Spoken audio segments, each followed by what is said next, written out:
letting go is not easy. We understand that we should let go, let what comes in goes out. Don't let externalities affect our emotions. We conceptualize external objects and we emotionalize it. We know it's not right. We know, but we cannot let go. But we have to learn how to let go. And basically we cannot let go because our senses habitually attached to external objects, arousing concurrent mental functions. It's not just your senses attached to external objects. At the same time, simultaneously, spontaneously, mental functions come up, like anxiety, hatred, greediness, jealousy. All these things come up at the same time and helping you to attach to things, attached to externalities. It's easy to say we should let go, but it's extremely difficult when you are in that situation. You may forget about it. You may be so habitually thinking in that way that you cannot turn back. You have to continue to be angry, continue to have hatred, to have jealousy. So it's a learning process. Letting go is not just talking about it and knowing it in words. I know the words letting go, but you really have to train yourself constantly to let go. Okay. Now, when we cannot let go, because what? Because our senses interact with externalities, and at the same time, consciousness and attachments will come up. Now, this we already know, but we just want to give you some examples. Eyes interact with matter, and then there's the vision consciousness, for example, seeing an attractive object arousing sensual desires. When you look at Google's or on the internet or YouTube or Yuko or whatever, when you have all these attractive objects, you attach to it. You cannot let go of it. You continue and continue and continue.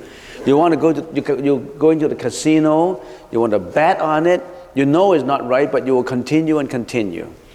It's just like drinking. You know drinking too much is no good, but you will continue. You can't let go. Ears interact with sound, audition consciousness. For example, being insulted by dirty words, arousing your anger. Nose interact with smell, giving rise to olfaction consciousness. For example, attaching to frequent smell, arising various desires. Or attaching to unwholesome, bad smell, arousing your anger.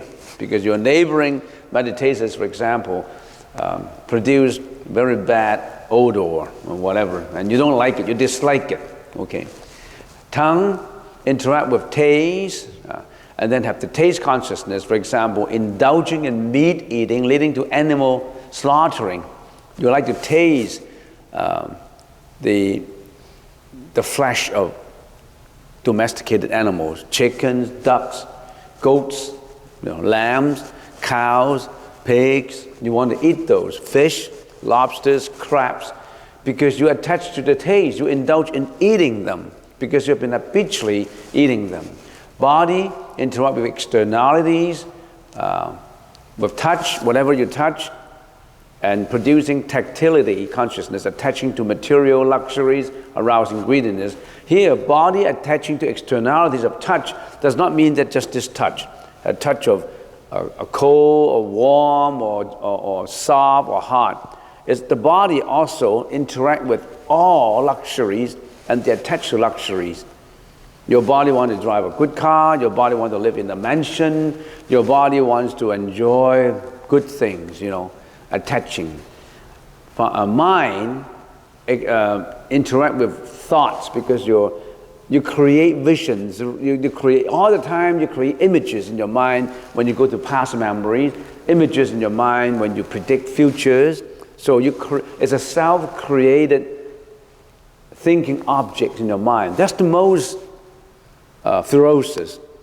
That's the most powerful. Not just the realities that you look at. You also create all these realities illusionary realities in your mind all the time, not just one time. So this ears, eyes, nose, tongue, body are the easiest to deal with. The most difficult to deal with is just the mind, because it can interact with things that you thought about many years ago. It can interact with things that you didn't see before. You just dream in your mind, illusions. So, for example, attaching to past memories arousing resentment or regret, for example. So these are the habitual attachment, and this because we couldn't let go. All right, now, with this review that we already have talked about, that we always have to repeat because we always make the same mistakes. Now, let's do how to meditate. Now, when we talk about how to meditate, it's easier to talk about adjustment of the body, adjustment of the breath, how do you cross your leg, half lotus position, full lotus position, how to breathe. That's the easy part. The most difficult part is the mind, adjustment of the mind. That's the difficult part. From the perspective of mind adjustment, we have to remember two steps. We have to remember that we have to do what? Focus the breath. That helps the mind too, to concentrate, right? We'll have to know, we have to do what? Letting go. Two things. Always remember these two things. Focus, breath, let go. When you're meditating, always remember, focus, breath, let go. Focus on your own breath. Anapanasati, right? Anapanasati, in and out breath. But how to do it though? What do we mean by that? Focus breath and letting go. How do you focus the breath? What's the meaning? Why focus the breath? What's the meaning of focus the breath? We always say, we meditate here and now. Focus on the here and the now. It's the present moment. That's your present moment awareness. Your breath is the most present. Nothing is more present than your breath, right? Is your breath in the past? Is your breath in the future? So what's the meaning of present moment awareness? That's the focus on the breath. It does not mean that, I have to realize what I'm doing now. What I'm doing now, I have to realize it. No. Present moment awareness is to focus on the breath. And what is letting go? No perpetuation of habitual attachment. Why do we must have this too? Because even though you focus on your breath, you have something to work on. You work on your breath. But you're always disturbed. The honking of a car outside, put. Then you can't focus anymore. Then you have to let go of that. It comes into your ears. The sound, externality is the sound. Your ear attached to it, creating sound, listening consciousness. And you hate it, and you don't like it, you dislike it. You give a commentary to it. Your internal commentators say, that's no good. Dislike, dislike. So letting go is let go that dislike and like. It comes in, you cannot stop it from coming in, can you? Can you stop that car honking, the sound from coming into you? No. So no perpetuation of habitual attachment. That's the meaning of letting go. So always remember this. Focus breath, let go. Why do I have to focus breath? Because that's my present moment awareness. Why do I have to let go? Because I have to break my chain of perpetual habitual attachment. And then you ask the question. Another question comes up. Why the breath? Can I do my belly button? Can I do a candle flame? Can I do a pond of water? Why the breath? Why? Why breath? Why did the Buddha say breath anapanasati? Your breath is the most present moment, as I said. And why the breath? It follows you wherever you go and as long as you live. Your breath follows you wherever you go. So wherever you go, you always have that object of meditation. Isn't it convenient? Do you have to bring the candle flame for meditation? Do you have to bring a bowl of water? It follows you wherever you go. That's the best. Buddha picked for you the best object to focus on. And as long as you live, when you die, your breath don't have it anymore. Third, easy to remember and control. You cannot forget about your breath. How can you forget your breath?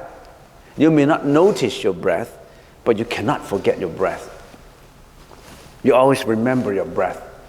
And you can also control it. You can stop it for a little while and continue.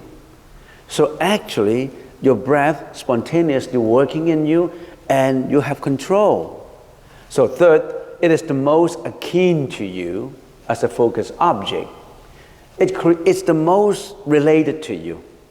It has a akin, the closest. Akin means very close, very related relationship, very close relationship. It's like your son, your daughter, your mom. It's very close to you. So why don't you use your breath and you want to use a candle flame?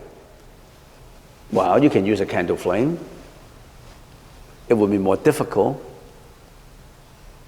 Use whatever is akin to you. That's the reason why you can also use your belly button. You can also use all the chakras that you have. According to the Kundalini system of meditation, of yoga, you can use all these different chakras in you because it's akin to you. But you still focus on your breath and you're using your chakras because you breathe from the chakras. When you focus on your breath, finally, it's not just on this breath. Every pore of your skin is breathing. The breath permeates into every inch of the body. So finally, it's the breath in and out, not from here. This is one of the many ways. It's from every part of the body. So why do we let go? Why do we have to let go? Letting go breaks the habitual continuation of thoughts. The breath deals with the present. The past and future must be dealt with by letting go. You let go of the past, of the future, because your breath only deals with the present situation, not the past. Your breath is not in the past. Your breath is not in the future. The only thing to deal with the past and the future is letting go of it. It also helps to halt the egoistic self-thinking pattern that is causing suffering. When you're letting go, you don't have a self. No more manas consciousness. You don't have a self anymore. So that's the reason that's how we meditate. So you remember, focus on the breath and let go. Whenever you meditate, you know that, the Buddha said, focus, breath, letting go. If you cannot do these two things in your mental mind adjustments, you are not meditating. It's easy for body adjustments. It's easy for breath. But for the mind, the breath is related to the mind, the mental adjustment too. Actually, all three are related. Adjustment to body, breath, and mind, they're all related. How can you distinctly talk about them? It's all related. It's all networking. Nothing is not related. But for the convenience of explanation, we want to break it into parts, into distinct items to talk about. So everybody understand this letting go concept?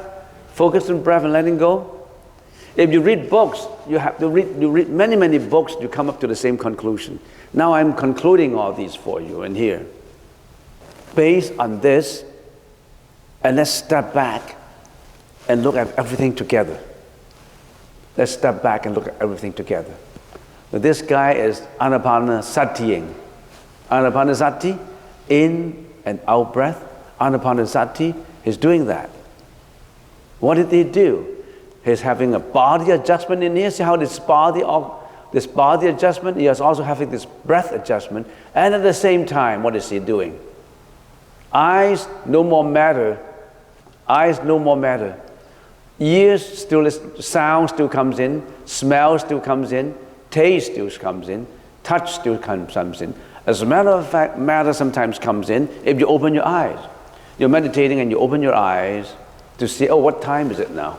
You look at the clock, your eyes interact with externalities. And then what we want to do is eliminate this. No more, it's blank. Void your attachment to matter. Void your attachment to sound. No more of that. Because you let it go, right? Are you letting it go? Let go, let go, let go. It's no more. And then you say, smell. We want to avoid that. We'll let go of that. Taste. We'll let go of that. With all this, we let go, right? We let go of all these. No more. No more matter, no more sound, no more smell, no more taste. You have to let go of, oh, I have a breath here. You still have to let go of that breath. You have it, but you still have to let go of it. And how about thoughts? No inner commentator when you have thought. What comes in goes out. What comes in goes out. You don't put an opinion on honking of the car. You don't put an opinion on smelling of the laboring meditators, sweating and cologne and perfume, and you have no commentation. You don't want to have. Your internal commentator keeps silent. You're silent. You keep it silent. No more distorted information about yourself. Break habitual continuation of thought of the past and future. Attention only on the present breath. That's what the mind is doing. No habitual continuation of thinking about the past, about the future. No, nothing like that. And then what happened to this manas, the seven consciousness? Yourself. Because of doing all these, you let go. Where's yourself? You already let go of it. Who is the one who let go? All of a sudden, this networking on you of that self is gone. No more self. When you wake up, you still have a big self, big ego. But when you are doing this, you don't have an ego. Your ego gradually disappears. That ego creates all kinds of sufferings. That ego diminishes. Only the breath exists. Only the breath exists. Focus on the breath. Okay, so now you know how to meditate. All this package is complete to you. Why are you still looking in the internet for more information on meditation? Why are you still looking? You got it. Why do you still want to read so many of the books? Why do you still attach to gurus, teachers, words? Why are you still attaching? You got enough. You already get the recipe. What you have to do is really have to roll up your sleeves and start to wash your vegetables, wash the potatoes, and start to ignite your gas and start to cook. You collect all your recipes on the table and you're not doing it. Start to do it. Don't look for any more recipes. All right, giving that information, we say, okay then, after meditating, following these methods, really work on your breath, letting go, focus breath, letting go, where would I go? How do I feel? What would I go to heaven? Would I go to, how would I feel about it? What's the result? So how do we start? We start with karma, right? We're in karma. Karma is world with desires. We're living in here. There are sentient beings who live in here. There are beings who live in here. We are very low level. We are at very low level. Animals, ghosts, all kinds, they're in here because they have desires, sensual desires. So when you practice this, then you say, okay, if we do meditation right, letting go and focus, what we can achieve at Kamadhatu Samadhi, deep concentration, we can arrive in here. And as you go on and on and on, you arrive at Anagamya Samadhi. That is, the Samadhi neighboring on this Rupa Dhatu. So in other words, the highest we can achieve is Anagamya Samadhi. How many people already have attained Kamadhatu Samadhi? How many people go a higher level already attain Anagamya Samadhi? Maybe 1 in a million? Very, very few people. Well, I don't know. There may be other people who already have achieved that. And even if you have achieved that, you can be polluted if you don't practice it. So in other words, oh, today I have 1 hour of achieving this samadhi. I feel excellent. I feel pleasurable. I feel joyful. I have rapture of joy. And then you go on holidays to Turkey, Moscow, New York. You lost all of it. You're polluted. Once you got it, it does not mean that it will stay with you all the time. If you kill, if you lie, if you do all kinds of unwholesome deeds, or if you don't meditate anymore, you lose it. It's not something that you have and you forever have it, because that is not experiences from deep within. You have to go to cultivation, bhavana, and you have to go to complete elimination. What the Buddha has, that's permanent, that's forever. Once you got this samadhi, for example, you're in the limelight of television. We want to give you an interview because you are a saint. So you went to this interview, you went to the studio, and you shoot everything and show on the TV. Oh, this guy has achieved samadhi. Well, yes, I have. I have the ability to predict. I have the ability to see your previous life. And then your ego starts to build up, to build up, to build up. And people go to you, oh, mister, you already have achieved this. And can you help me? Yeah, I can help you. And how much you going to pay? $10,000 each time? Then you lose everything. You're just putting on a show. So that you really have to continuously practice to maintain what you've got. You can easily pollute it.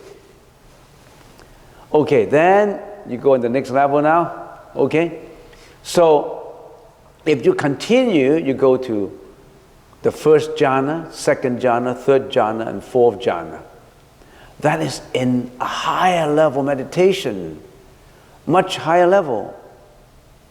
All these, if you don't continue to practice, you will lose them. So it does not mean that you're a saint forever. If you classify, quote unquote, as a saint because you attained this, but if you don't practice it, if you don't have cultivation, you don't have complete elimination, then you still lose it. So you have to keep on doing it. And then you keep on going up, see the arrow's pointing up, you go on practicing and practicing, then you have infinite space jhana, infinite consciousness jhana, no nothingness jhana, neither perception nor non-perception jhana. Now when you're at this level, the samadhi is more than the wisdom. The Buddha was at this level, and at this level, he attained Nirodha, attained this Nirodha Samadhi, and got out of reincarnation. The Buddha at this level, then to get out from all these. Of course, the joy that you have at this level is immeasurable. This is even higher joy. Everyone at this level has a higher joy. So in other words, all those really experienced meditators, those high-level monks, the way they perceive things are different from us because they are at a very higher level. And some of these monks, they achieve very high level, and he got sick. He still got sick. His body still got sick. You think he's suffering, but he's not. Only his body appears to be suffering, but he is not suffering. He has a very high level inside. For example, Ajahn Chah, he was sick for a number of years, 15 years, 20 years, but inside is all joy, all enlightenment. The body suffers, but not him. His own body suffers, but not him. Okay, given that, then you know where you go, right? Now you know where you go. You know, focus your breath, you know, letting go, you know all these different steps that you have. And once you attain those steps, it does not mean that you get it forever. You still have to continue practicing until finally you have a complete elimination of mental afflictions, complete cultivation. And then let's touch on something that meditators are very interested in knowing. These are the results. These are the effects. But what happened? How do I feel when I'm meditating? Do you have to know, how do I feel? If I feel this, what does it mean? If I feel joyful, what does it mean? If I feel that I have a tingling of feelings in my head on the right-hand side, how does it feel? You have different feelings all the time, right? Generally, there's a certain feelings. The feelings are like this. The 5 mental factors of the jhanas. You have directed thought, evaluation, or inquiry, stillness of the mind, rapture of joy, and then you also have rapture, and then you also have joy. These are the different feelings when you're meditating. Directed thought. Directed thought is you have an object. It means that you keep directing your thoughts to the breath. If I give an example of, if I hit the bell, dong. A directed thought is when you first listen to that sound, initial vibration of that sound. If I give an example of a bird flying, the bird before it flies, it just raises itself and stretch out its wings. It hasn't fly yet. Directed thought is to stretch out its wings. So we'll continue next time. So these are the 5 mental factors, the 5 feelings. And there's, of course, other feelings too. For example, in the rapture of joy, there is minor rapture, there is monetary rapture, there is rapid rush, there is continuous flow of rapture, there is all-pervading or permeating rapture. All these are sensations. Your body are very sensational. Your body start to move. Your every pore of the skin started to tingle. Every pore of the skin have complete vibrations. It's like wonders. Your body works out wonders when you're meditating. So this session, I gave you a lot of information. Can you remember all those? Focus on the breath and letting go. And then you know these are the causes. The effect is you have the 8 jhanas, the 4th and the 4th. When you are in Dhammadhatu, you don't even call yourself jhana yet. You just call yourself samadhi. You just call yourself Kamadhatu samadhi and Anagamya samadhi. You're not even first jhana. If you're really into meditation, you don't want to give it up. By the time you feel that I don't have enough time to do it, I want more time to do it, you are on your way to success. Because you need more time. I meditate for 1 hour, it's not enough for me. I want to for 2 hours, not enough for me. I've been struggling and get time to do what I want to do. Then you are on your way. Because it starts to be extremely interesting. Because you're looking at your own script of life when you're doing meditation. You are looking at yourself. You'll be very interested in looking at yourself. Every inch of yourself. Every thought of yourself. It starts to be like the movie that nowhere else can you see it.